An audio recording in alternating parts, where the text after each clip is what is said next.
On dit que nous vivons au fond d'un monde à part, en Dieu seul, pour Dieu seul, et sous son seul regard.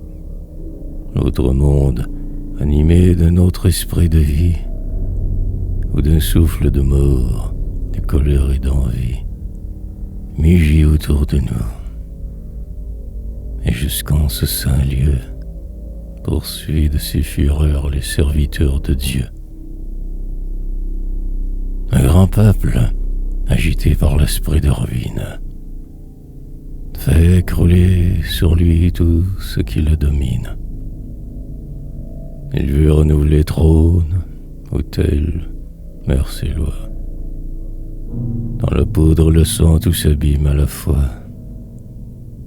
Oh, pourquoi suis-je né dans ces jours de tempête, où l'homme ne sait pas où reposer sa tête, où la route finit, où l'esprit des humains cherche, tâtonne, hésite entre mille chemins, ne pouvant ni rester sous un passé qui croule, ni jeter d'un seul jet l'avenir dans son moule. Métal extravasé qui bouillonne et qui fuit, court, ravage et renverse, et dévore et détruit, et, consumant la main qui touche son cratère, déracine le siècle et l'homme de la terre.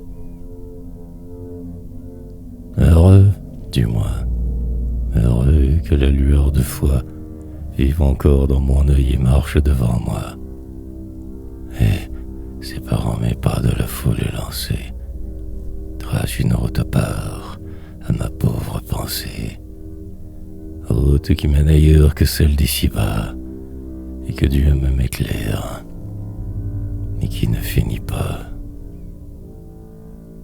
On dit que le pouvoir aux mains du roi se brise, et qu'en mille lambeaux le peuple le divise.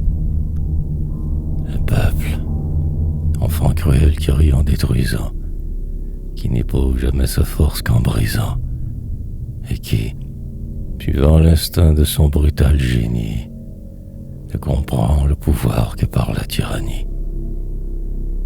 Force aveugle que Dieu lâche de temps en temps, ainsi qu'à l'avalanche, ainsi que les automnes, pour donner à l'été un courant plus rapide, pour frapper un grand coup et pour faire un grand vide.